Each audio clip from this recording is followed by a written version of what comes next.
Hi, my name is Amanda. Welcome to my channel. We're gonna have a book haul. The thing that I love the most about watching other book hauls, and I used to not watch them at all because I thought, I don't care what books you have, I care about what books you're reading. However, what I have learned is sometimes when people talk about their TBRs, like what they're going to be reading for the month, they'll hold up a book and they will give you like the whole plot to the book. And I don't want to know that a lot of times. So book hauls have then become better for me because a lot of times people will hold a book up and be like, I don't know what this is, but it looked good or whatever. And that's all they tell you about it. Or they tell you what genre it's in and they give just enough because they only know just enough to make me want to read it. So I have like 5 different places that all of these books came from, including a set of boxes on the floor that just arrived and I haven't even opened them yet, but I need to get them done so that I can put them on the shelves. So first we're going to do the ones that I ordered myself from Amazon. And if you've been watching this channel a while, you know that my rule is I never pay full price for a book. So technically these books were buy one, get one half off when I ordered these. And then another one was a gift that I have ordered for one of my children. And another one is a gift that my husband pre-ordered for me and I didn't know about it. And it came in the mail and I said, I didn't pre-order this. And he said, I know I did. So that's the thing. This, I only have the cover for because I've already started reading it. It's in the living room and I don't want to go get it. So Atomic Habits by James Clear. I have heard about this book and I thought, what a better way to end the year than working on habits. So for my half off book, I got Dune. I know everybody else has read it except me, but I figure I'm going to get to it eventually and I could get it half off on Amazon, so might as well. Also, I know I'm not here to smell books like Leslie does, but this book right here smells amazing. Like the whole time I'm reading this Atomic Habit book, I keep stopping and smelling the pages. It is amazing. Okay, also in that order, this is the gift for one of my children, How to Survive Anything. He's gonna love it. And then the pre-order from my husband, The Journey Toward Wholeness by Suzanne Stabile. She does a lot of, her job is to teach the Enneagram to people. And so they call her the Enneagram godmother. And I think it's hilarious. So anyway, I really like her stuff. Then I found a sale on Stephen King books online. And I don't even know what website this came from because it came in the mail a while ago. So I'm sorry, but these are the ones I got. I got A Bag of Bones. I got my final number 7 Dark Tower. That's so big. And I got Storm of the Century. So these are all part of my reading list to read the extended thing. I also got Needful Things in this same order. So those Stephen King books all came together. I got a gift from Kate at the Literary Apothecary. She's so sweet. And it said just a little something to say thank you for being a friend and my patron of the month. And so she went on my wish list and got this, I Know Why the Caged Bird Sings by Maya Angelou. I read this before. And I know y'all are going to say, well, you don't reread books. But I read this book when I was maybe 13 or 14 years old. And that was nearly 30 years ago. Well, it was 30 years ago. So I need to read this.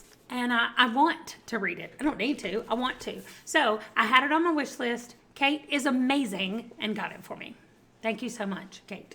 All right. Then I work at a thrift store. And I volunteer at a thrift store occasionally. And they have a decent enough book section. It depends on what days you catch it. Sometimes it's got a lot of stuff and sometimes it has nothing.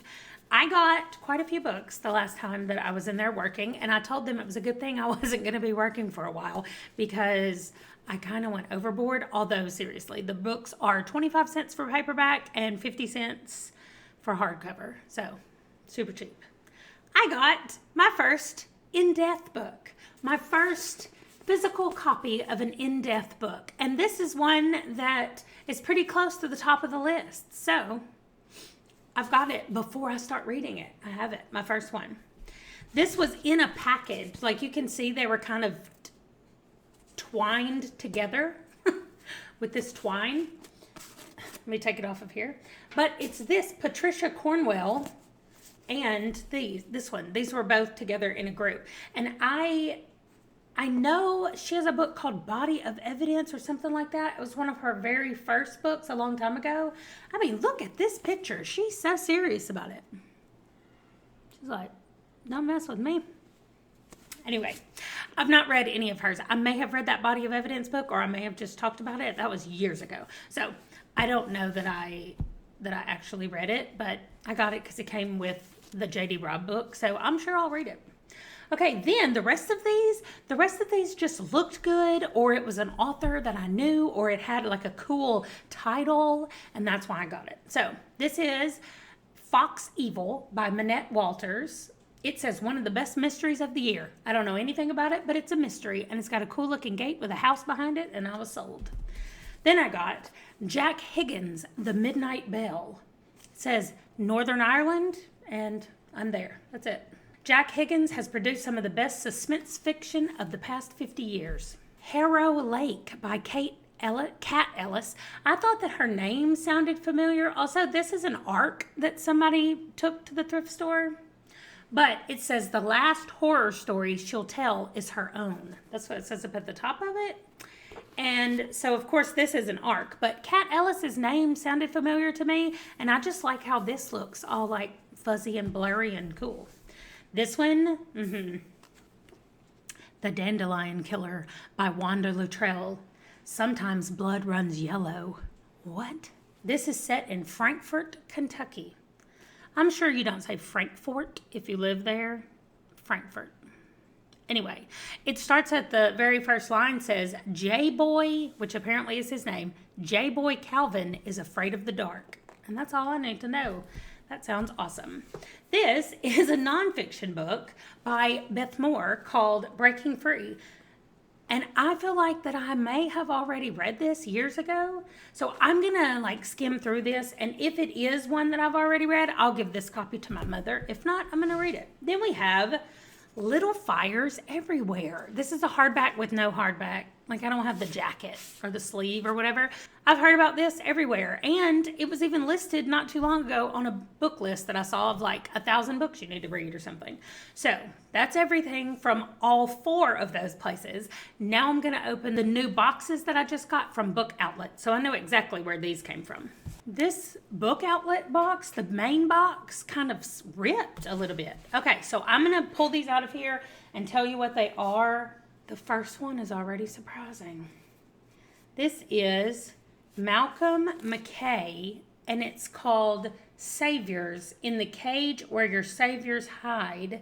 But then it says 2 Saviors novels in one, and when you turn it over, it has another book, A Line of Forgotten Blood. So I didn't know that I was buying 2 books. Oh, great. That's why it seems so thick. Because it's 2 books right here. Here they split down the middle. Okay. That's good. 2 books. Also, I know nothing about this except it looked cool. This is what I thought I was getting. And it just looks cool. Like a page folds back and there's a killery man. So I don't know anything about this. It might be ridiculous, but we'll see. This is called Pulse by Michael Harvey. It just looks scary. I don't know. There's stuff on the back. It's a rare crime novel that makes you think and feel. So, sounds good.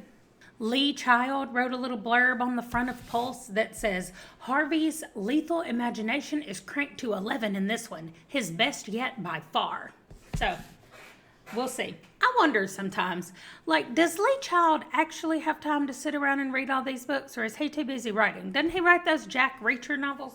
I think he does because that's what my daddy reads. Okay, this is called The Network by Elsie Shaw. They're everywhere and they've only just begun. This is mandatory reading for any thriller aficionado. Well, I am not a thriller aficionado, but I still love thrillers, so I got it.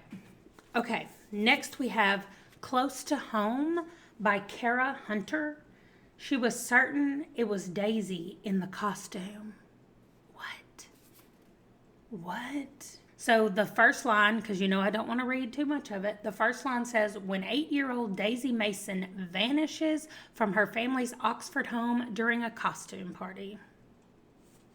Dun, dun, dun. I'm not going to read what happens next. 3 Things About Elsie by Joanna Cannon. Now, I did read a little bit about this because the cover looked cool to me, and I was like, what is this about? And it says, 84-year-old Florence has fallen in her flat at Cherry Tree Home for the Elderly. As she waits to be rescued, she thinks about her best friend Elsie and wonders if a terrible secret from their past is about to come to light. So I just don't read that many books where it has elderly main characters or narrators, and so I think this will be very cool. So I got it. Not because I think it's going to be scary or even thrilling or anything. I just think it's going to be a great story. This is called The Plotters by Unsue Kim. It's very shiny. Gripping. Kim has mixed bookishness, crackpots, and commissioned murder into a rich and unsettling blend. I think that's going to be cool. A raucous extravaganza of assassins and lunatics, somebody else said on the back. So, it's not very long either. I think this is going to be great. It's going to be fun to read that one. Okay. The Hidden Things by Jamie Mason. Ooh, on the back it just says 28 seconds. In less than half a minute, a home security camera captures the hidden resolve in 14-year-old Carly Liddell as she fends off a vicious attack just inside her own front door. So this sounds like this is going to be great. Splinter in the Blood by Ashley Dyer. I like the cover of this a lot. Like, you can't see all the little, I keep getting you closer and that's not helping anything. I don't know how to make it, but it has all these little vein looking things through the middle of it. And a thorn. That's a thorn. I see that now. Wow. One of the boldest, most inventive serial killer thrillers since The Silence of the Lambs. Wow. That sounds awesome. I'm not going to read the back because I don't want to know what it's about, but it's about a serial killer, so I love that. Okay.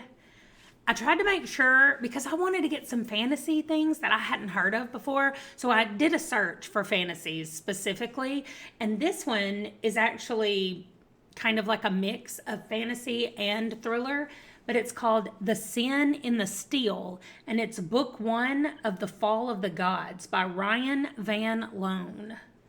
A wild ride that readers are going to love from page 1. Also, it has a pirate ship up here. And she's got a knife and she's got blood on her face. I'm loving everything about it so far. A swashbuckling romp. Demons, pirates, and dead gods. There we go. Okay, then to completely switch lanes, we have Deep State by Chris Haughty. Deep State is a propulsive, page-turning, compelling fragmentation grenade of a debut thriller. First of all, do you think the people, this came from just another author said that, but I'm just wondering, do they have like a list of these kind of words? Propulsive, fragmentation grenade of a debut thriller, like compelling, page-turning.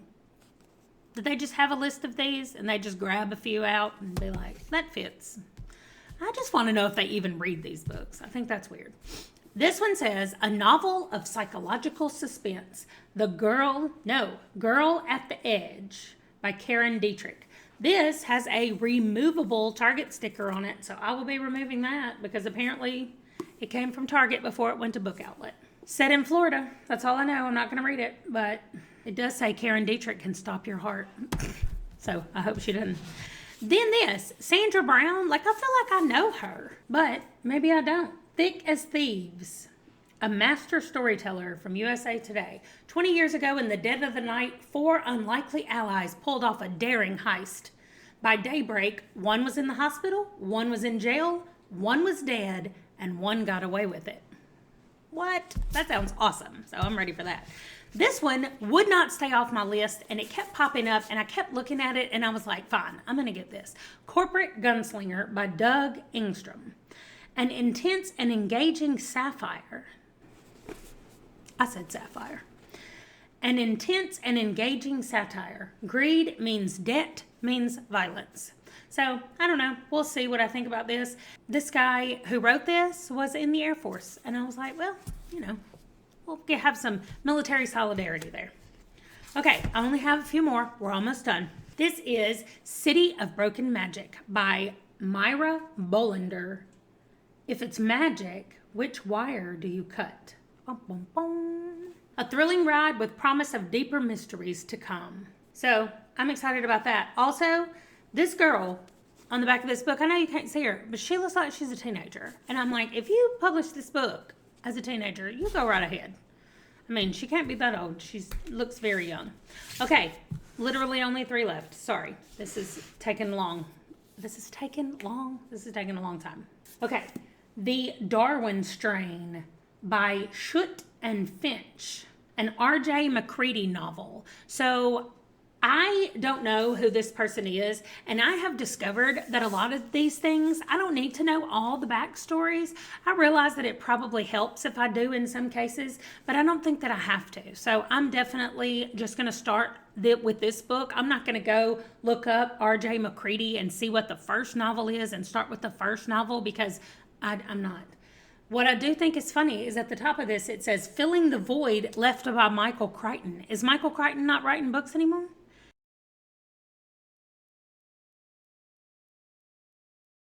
Two more, promise. Empire of Lies. I got this because of this Turkish flag on the front. I know y'all probably don't know this, but we lived in Turkey for 2 years. And as soon as I saw this book, I was like, that is a Turkish flag. And so I had to get it. And then I looked at the back of it, and it is a history. And this says an alternative history thriller that will blow your mind. So I'm like, what? That sounds awesome. It's by Raymond Cowrie. The best what-if thriller for a long, long time. Also from Lee Child. I do think this man just spends all of his time writing on the back of these books. So I think this is cool. It's got something to do with the Turkish. Yeah, okay. It looks like it takes place in 2 different timelines. You've got Istanbul in 1683, and then you've got Paris in 2017. And so it's almost like what could have happened or what would have happened. This guy has written a ton of books.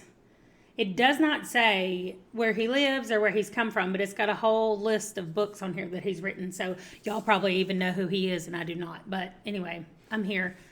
I'm all about the Turkish. And it's by an Australian author named Jane Cockrum, The House of Brides. I mean, that cover is so cool looking. And I was like, oh, what is this about? And again, we don't have a synopsis, but we do have some praise. And this one says, she captivates with her haunting debut novel. It examines the inescapable ties of family and what happens when a complex tangle of secrets begins to unwind. And I have my stack here.